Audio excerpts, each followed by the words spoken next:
You're listening to Culture Champions, a podcast about what it takes to cultivate exemplary work cultures and master sustainable business growth. In each episode, host Zain Hassan sits down with business leaders and experts to bring you in-depth conversations on maximizing value and success in all aspects of your company. Today, I'm unbelievably excited. We've got Jim Blachek here with us, and he's someone who I've had the fortunate pleasure of getting to know. But I think today, going through and being able to hear his story, and I'm just really excited for the audience and even for myself just to learn. His story is incredibly moving. So, Jim, really appreciate you jumping on and being willing to take the time to be on the podcast. Thanks, Zane. I appreciate it. Hi, I'm Jim Blachek of the Benefits Group and Dynamic Benefit Solutions, a employee benefits firm based in Pennsylvania and a few other states, actually. And father of 5, grandfather of 3, and a huge fan of Ted Lasso. So I don't watch much TV and don't watch any movies, but I am a Ted Lasso fan. So if you have a question on Ted Lasso, you can ask me that. I love that parallel. I do have a question about Ted Lasso, actually. Okay. I've watched a couple episodes, but I think there's a deep correlation between this podcast actually and the idea behind it and Ted Lasso. But I'd love to get your take. Yeah, I mean, Ted Lasso really is about culture and people and believing in them and bringing out the best in them. So when did did Ted Lasso? I don't know how long that's been out, but when did you start watching Ted Lasso? Since I don't watch TV, my daughter drugged me into it. One time I had to go out and work for a week out from her house. And she's like, she really wanted me to sit and watch it with her. And so I did. And then we watched, I think it was season 1. It might've been, we watched most of season 1. And then eventually a year later, I got my wife. We both watched season 1, 2, and 3 together and just really enjoyed it. So, I mean, was that, you enjoyed it because it's funny, or you enjoyed it both because it's funny? And do you find like there's actual like principles that you're applying in business and with how you treat your team? Yeah, I think it's a combination of everything. It was well written, a little vulgar at times, but that's okay. I get vulgar sometimes. And it was very well written, well thought out, well developed. And a lot of the lessons that he taught can be applied in life and should be applied in life. And so I found a lot of value to it.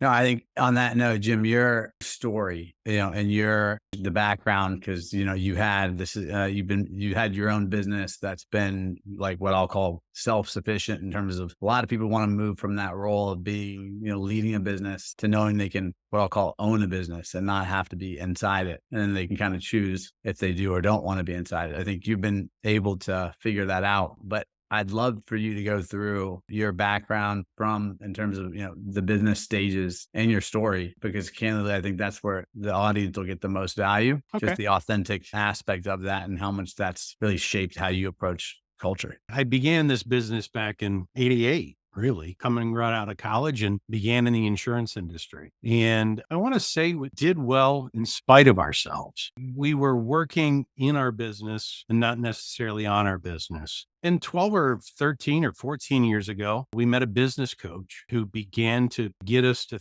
think beyond ourselves and to look at our business as truly as a business. I tell people without employees, you don't have a business. You just have maybe a well-paid job because, it's not, if you're not scalable, you really don't have a business. You can't sell yourself. You can only sell a business. And so we began on that track. And then back in 2005 or so, when we began to work with him and, ACA happened and things are coming along. And I was working in this business, but I was not really enjoying it. And then it was 2012. We had a really phenomenal 2012. And to celebrate that, my friends and I grabbed our snowmobiles and jumped in our trucks and we drove 12 hours deep into Quebec, Canada. The place we stayed at was 7 miles down this long winding driveway. And the driveway was off of the main road, which is a dirt road. So there was snow to our waist, 75-foot tall pine trees, and there wasn't a cell tower in sight. Going to be 5 days of just snowmobiling nirvana. It's February 26, 2013. 11 o'clock that night, I hear a knock on the door after that long drive. And I'm thinking, okay, somebody wants to, have a cocktail and begin the party. And I opened the door and it was my friend Ned. And Ned had this look on his face. And I said, what's up? And he said, you need to call Danny. Well, immediately my heart dropped. Danny's my best friend. Danny knew exactly where I was. Danny's a funeral director.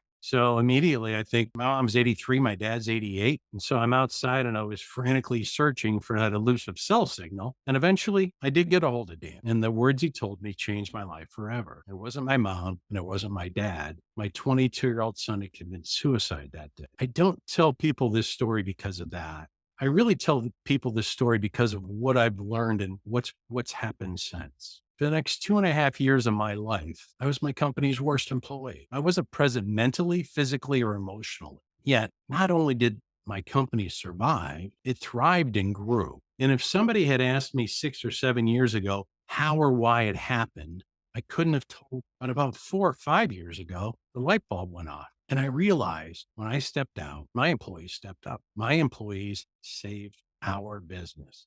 And then I made the connection that really, truly changed my life forever. I realized, all these employers that we work with, without their employees, they have no business. And without them, we've got no business either. So my focus changed from helping employers to be able to access higher quality healthcare to helping employees find higher quality healthcare, reducing their cost and honoring them like truly the number one asset that they are for their employers. What I do today is to honor them, but it's to honor my employees because they did save our business. And so I've got this little quote I built: without employees, we have no business. And it doesn't matter if it's my employees or your employees. Without them, we've got nothing. And so my focus became employees, my employees and the employees of the employers we work with.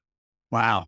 First of all, I think thank you for wanting to be vulnerable enough to tell that story. I'm not going to pretend to imagine what that was like as it relates to the value that you place on your people and the value that, in terms of, as I'm navigating and building a business where I'm trying to ensure people like the people are not only the number one asset, but really where they can thrive, and ensuring the culture, everything we build is in service to what I'll call our team. Just as you've kind of gone through that transformational experience, now you're talking to employers, do you find yourself giving guidance to them on how they can build the right culture? I've become somewhat picky. I use my story as really a test. I want them to hear my story because they need to understand my why. And I need to understand or feel, I need to feel that they truly believe their employees are their number one asset. If they don't care about their employees, I'm not the person they should work. And so it really becomes finding the right fit for myself so that I can help them honor their number one asset, their employees. The idea of a culture champion is someone who's protecting their team, right? And what you're doing is, if I'm understanding correctly, that's the litmus test to make sure before you bring that prospective client on, you ensure that they're not just telling you what you want to hear, but they're authentically able to speak. Because there's a different tone, right, that people use when they really care about their people. And there's different tones when people are trying to, at least I'll speak from my experience, when I've noticed when people are just making the claim, but then you kind of hear the verbiage they're using, which is the word I a lot instead of, we. And there's just other indicators where it's like, wait, I'm not sure that they're really who they say they are. And then you can kind of dig deeper. And I think you said something actually that just made me realize something. I learned something right now. When we pick the right client who honors their employees, they're going to honor my employees. That's right. They're going to treat our employees, my employees, with the same care that they treat their own. And because, we all have had those clients that are just insufferable to their own people, but they're insufferable to our team. I've lost employees because of clients, and it's not worth it. So I love what you just said, because you know how many companies I meet or talk to, and most would say, the client comes first. And, what I've learned is that that's the mentality of what I'll call of scarcity, right? When you're afraid, when you realize that you've got the value to add because of your team, and you realize that your role is to protect your team and ensure that any client, right, is treating your team. I personally believe that however they treat your team is reflective of how they treat their people. Right. So it's to me, the culture champion side of this is because you are doing that and you are explaining this and you're making sure that they understand your story so that you can then understand their why would they want to work with you? And you're able to figure out, okay, are they genuine? Is this authentic? And if it is, you're protecting you're bringing the right clients in, which will allow your team to unleash their maximum potential. Because they're not only going to feel good, they're treated well, they'll be appreciated, but then you're protecting your team and your tribe, right? But you're also able to ensure that the wrong client isn't coming in there where, like you said, where you could lose a talented member of the team. Because so that model, I guess, to get and stay on track, the model of when people say, no, our client we're client customer obsessed, clients come first. What are your thoughts on that concept? I think that's the exact wrong thing. My employees come first. And if I bring the right clients, that's the best marriage of both. Steve Napolitan, who was another one of my coaches, talks about wow clients. When you bring a wow client, your team is energized from that relationship. When you bring an out client, it's draining and it becomes a cancer on the team. And you can't do that. It's not worth creating a cancer in your organization for money because it'll kill you. No, and you're right. And there's no amount of revenue that's worth it. It's not, but it's something that I feel like I've learned that lesson firsthand. Oh, we all have. Right. We all have. And I think one of the things that I just, as I'm hearing you describe it, it's like, as you go around, the more I think like if you go back to starting the business, do you feel like, the Jim that had right at the early kind of days would have been able to hear that message? That's not realistic, right? Because we don't have the revenue stream to be able to become selective. There's different growth stages of a business. When a business is first starting out, I think, you almost have to do business with anybody that will do business with you. And maybe I'm wrong. Maybe you should be selective from the get-go and maybe you'll grow faster. But again, I didn't experience that, so I don't know that. I haven't either. In multiple businesses, it's been, am I solving a big enough problem? Do we even have a product market fit? And you're kind of working with any business to try to figure out, what are they utilizing us for? What are they saying that they need? Right. It's so at the beginning. So that's why what I've kind of learned is people that say that they're client centric first typically haven't achieved scale. Right. One of the biggest things is oftentimes they might be the ones that are actually wanting to be the center of the business. Maybe they don't want to admit it because a lot of that's the concept is whether or not they want to actually be vulnerable. But what I've noticed is the more transparent I am with my team, with my tribe, like the more people will step up in the areas that we have challenges. And I want to just ask, so as you've kind of gone through and the transformation, both as an individual and as a leader and as a father, because I don't actually differentiate the three, right? I think at the end of the day, I'm always looking for consistent improvement as a husband, as a dad, and as a leader in all three areas, right? So I'm always looking to try to improve, and to me, that's because that makes up my one experience. I don't differentiate the experience in terms of like, who I am at work versus who I am at home. It's the same person, but I wasn't always that way. So I'm just trying to, I guess for me, it's trying to understand, as you kind of went through, was the key moment of understanding and changing, or was it a change of your culture that happened when everything happened with your son? Or was that more of a realization of what you had already built? I definitely think there was a change in me. I became a much more empathetic and I think in tune with my emotions and feelings through that experience. Able to appreciate other people's pain, able to understand that life doesn't always give you what you want. And you have to sometimes roll with the punches and understand that I have to accept the fate that was given to me and how can I make it better? And so I've been able to really change a mindset. I've actually developed a gratefulness mindset because I know things can be a lot worse than they ever are. And other people's problems are much worse than mine. And I've had issues where a vehicle would break down somewhere and I'm grateful because it could have been somewhere that was a lot worse than where it happened. And so when you begin to use a gratefulness mindset, life is much kinder to you. I'm a much healthier person emotionally and even physically, I think, because I'm not stressing over the things that I can't control and understand that things can be a lot worse. And they've been a lot worse for me and I don't ever want to go back there. And so I'm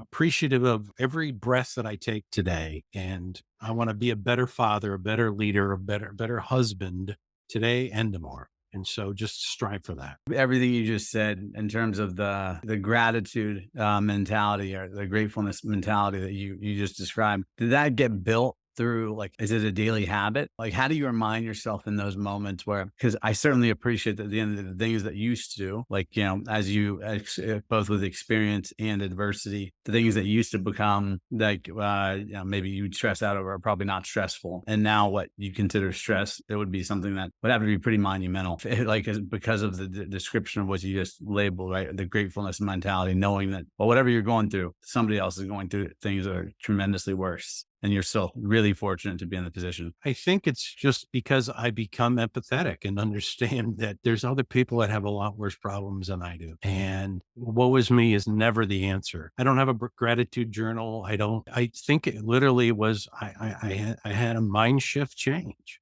And I don't know how to explain it. Met some incredible people through this journey, and yourself and Lester and Steve Napolitan and many other people that honestly I would have never met, I don't think, if it hadn't been for what happened to me. And so I can't change what happened with my son, but I can change how I react and change who I am to become a better person, to honor he and my employees and be a better person and my family. I think that that's unbelievably well said. I personally, I tried to do actually a gratitude, like at least just to write 10 things just to remind myself, so that every morning I can be in the mindset and ensure that I don't let, I call it my inner monologue, but it's like that voice. I don't actually know if other people even have that voice, but there's multiple voices. And one of them is like the inner monologue, that's self-doubt and the self-limiting beliefs and the concept of, I think that to quiet that noise, to create sort of a daily routine has really helped me do it. But it sounds like through your experience, it's become almost just a fully absorbed,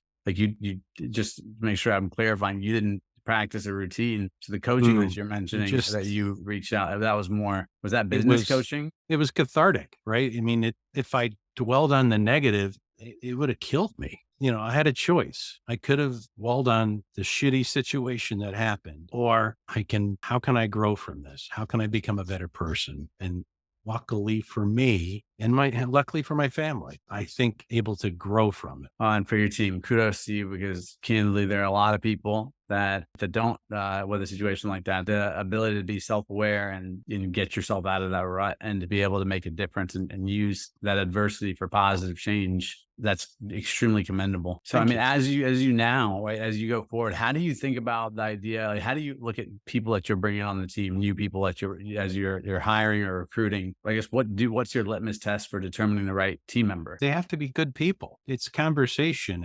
It's discussion. It's tell me about yourself. And I don't have a magic wand. And I think I become a fairly good reader of people, and I've got a team, right? So it's just not me doing that. Yeah. It's just not my opinion. I'm going to have other people of the team make sure that, is this a good fit for us? Is this somebody that you're going to enjoy working with, or isn't it? And so that's important. I mean, it's important to bring in people. They don't have to be like anybody else or everybody else, but they have to be likable. Yeah, no, I think the concept of making sure it's not just you allows you to not only honor your team, but ensure that they feel like they're building this team. Well, the last 3 hires, I never met them until months after they got hired. Okay, so there you go. That answers my question. It's a process that your team owns, and your team is the one really that does the recruiting, because they're the ones that have to work with them day to day. I look at my position as I'm kind of the overseer. I am no longer in the micromanaging of our operation. I can't, because I'm horrible. Like that's not my job. My job is to manage people and to bring out the best in what they can do and to give them the resources to be able to do that. To me, it's just hearing, I've obviously had the pleasure offline and outside of this podcast of really getting to know you. And when I think of culture champions, I genuinely think of the people who are looking at their team and saying, I want to protect my team. I want to bring out the best in my team. And I want to keep, what I have, like the core values or the characteristics of the team consistent, right? Like to your exact point, that doesn't exclude anything. It's just saying what you're looking for are people that you can enjoy being around, and ensure that they have alignment of shared values. And that, because at the end of the day, from there, you're overseeing, the overseeing becomes something that it's really more of the legacy that you're leaving. You probably don't have to check in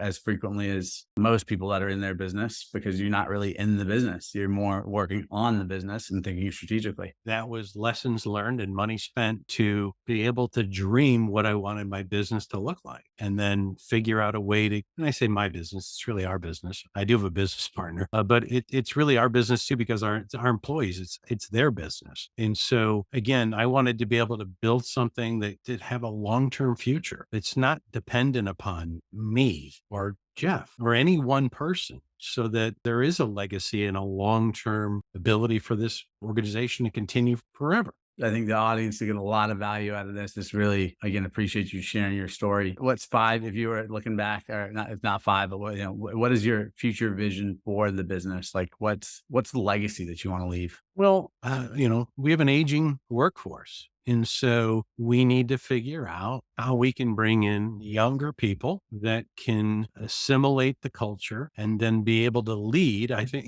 we've got a phenomenal start on the service side of our business. It's the sales side that we need to find younger, dynamic people that can take the reins in 6 or 8 or 10 years from now, when it's time for me to say, sayonara, you guys have, you got a phenomenal foundation, just continue it, or not. I'll stick around, but let somebody else make more of the decisions. Who knows? I mean, I don't know what life will hold. And 6 or 8 or 10 years, I want the flexibility that there's opportunity and options available to let somebody else take control. I think that's, to me, the concept. That's the pure definition, because typically the concept goes, as the realization of that doesn't come early enough. And then you find people in a situation where they're realizing it's too late, right? So being able to provide that opportunity for them. And I mean, I've had the good fortune of where there's a lot of questions I'm not asking because I know you so well already, but I think it's valuable for the audience to hear everything that you just went through. This was a great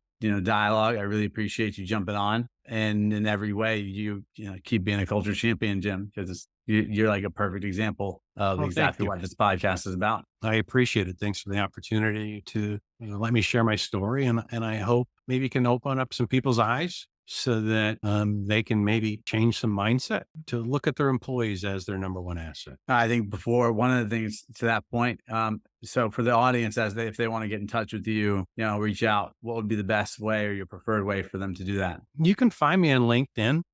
I think if you type my last name, there might be 2 of us on LinkedIn. I mean, so, and it's not a common last name. And I'll drop the link in the notes for the audience so that they can have a link to your LinkedIn. Okay. I'm probably not as active on it as I should be, but I'll get a message and I'll get back to you, and happy to have a phone conversation or whatever. All right. Well, sounds good. Appreciate it, Jim, and forward to our next time to be able to connect. Thanks. Take care. Thank you for listening to the Culture Champions podcast. We hope you enjoyed today's episode. You'll find links to any resources mentioned in the show notes. If you're enjoying our show, be sure to subscribe and leave us a 5-star review. And if you have someone you'd like to hear on the show or a topic you'd like to see covered, please email pat.davisbryant@risktag.com.